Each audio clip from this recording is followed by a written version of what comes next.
Giraffe గుండె అంటే ఒక పవర్ హౌస్. జిరాఫీ ప్రపంచంలోనే ఎత్తైన జంతువు. దాని యొక్క మెడే మన కీళ్లన్నిటి కన్నా ఎక్కువ పొడవుంటుంది. కాని అసలు విషయం ఏమిటంటే, ఆ మెడకి రక్తం పంపే గుండె ఎంత శక్తివంతంగా ఉంటుందో తెలిస్తే ఆశ్చర్యపోతారు. జిరాఫీ గుండె సుమారు 2 అడుగుల పొడవు ఉంటుందట. ఆ గుండె బరువు ఏకంగా 11 కిలోల వరకు ఉంటుంది. అంటే మన గుండె కన్నా సుమారు 10 రెట్లు పెద్దదిగా ఉంటుంది. ఎందుకంటే జిరాఫ్ మెడ 6 అడుగుల దూరంలో ఉండే మెదడు వరకు రక్తాన్ని పంపాలంటే ఇంత బలంగా ఉండాలి కదా. జిరాఫీ గుండె ఒక్కోసారి 260 స్థాయి బీపీతో రక్తాన్ని పంపిస్తుంది. మన మానవుల బీపీ 120 వరకు ఉంటే దాని బీపీ మనకంటే డబుల్గా ఉంటుంది. దాని సహాయంతోనే మెదడు వరకు రక్తం చేరుతుంది. ఇంకా ఆసక్తికరమైన విషయం ఏంటంటే, జిరాఫీ తలకిందుగా వంచినా అంటే ఉదాహరణకు నీళ్లు తాగేప్పుడు రక్తం మెదడికి వెళ్లి ఎక్కకూడదు కాబట్టి ప్రత్యేకమైన వాల్వ్స్, బ్లడ్ వెయిన్ సిస్టమ్ మరియు స్పాంజ్ లాంటి ప్రత్యేక స్టోరేజ్ బాక్స్ ఉంటాయి. అవి ఒక్కసారి తల కిందకు పెట్టిన వెంటనే మెదడుని రక్తపోటు నుండి కాపాడతాయి. ఇది సహజంగా ఎవరూ ప్లాన్ చేయకుండా ప్రకృతి నిర్మించిన అద్భుతమైన వ్యవస్థ. మన మానవ గుండె మాత్రం అలాంటిది కాదు. మనం తల కింద పెట్టితే వెంటనే బోల్తా పడిపోతాం. కానీ జిరాఫ్కు అలాంటి ప్రమాదమే ఉండదు. ఈ జిరాఫీ కూడా ఎప్పుడు పడుకుంటుందో తెలిస్తే ఆశ్చర్యపోతారు. అది రోజుకు సగటున కేవలం 30 నిమిషాలు మాత్రమే నిద్రపోతుంది. అది కూడా అంతా నిలబడే నిద్రపోతుంది. శత్రువుల నుండి ఎప్పుడైనా పారిపోవాలన్న భావనతో ఎక్కువగా తల కింద పెట్టి ఈ జిరాఫీలు పడుకోవు. చంద్రుడు మనం చూస్తున్నట్లుగా ఎప్పటికీ తిరగదని మీకు తెలుసా?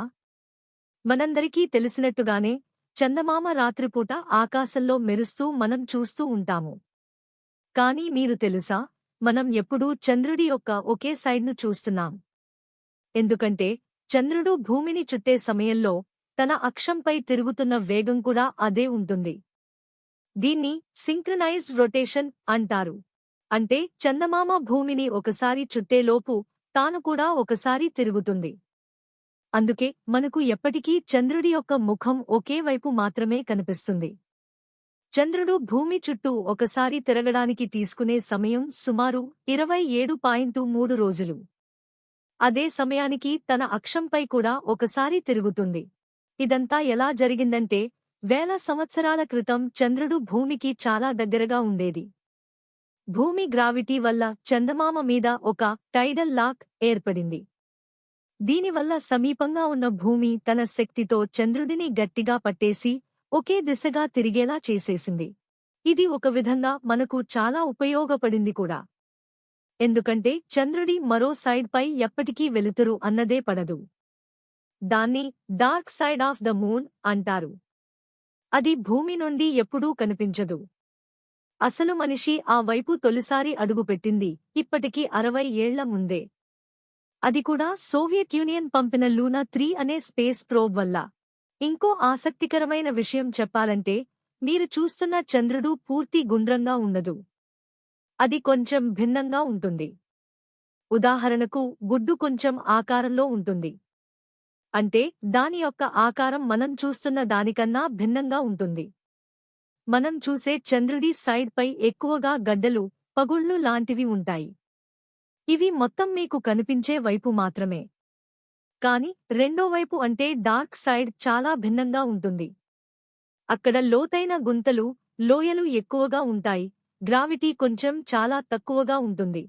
పిల్లి భూమి మీద పడితే ఎందుకు ఎప్పుడూ కాళ్లమీదే దిగుతుంది అని మీరు ఎప్పుడైనా అనుకున్నారా? పిల్లిని చాలా ఎత్తు నుంచి వదిలితే అది ఎక్కువసార్లు తన 4 కాళ్లమీదే భూమిని తాకుతుంది. ఇది చిన్న మాజిక్లా మీకు అనిపించవచ్చు, కానీ ఇందులో సైన్స్ ఉంది. పిల్లులకి రైటింగ్ రిఫ్లెక్స్ అనే శక్తి ఉంటుంది. అంటే ఎంత ఎత్తునుంచైనా తన శరీరాన్ని మధ్యలో తిరగేసుకుని కాళ్లపైనే దిగగలగడం అన్నమాట. పిల్లి మెదడులో ఉండే వెస్టిబ్యులర్ సిస్టమ్ ఈ పని చేస్తుంది.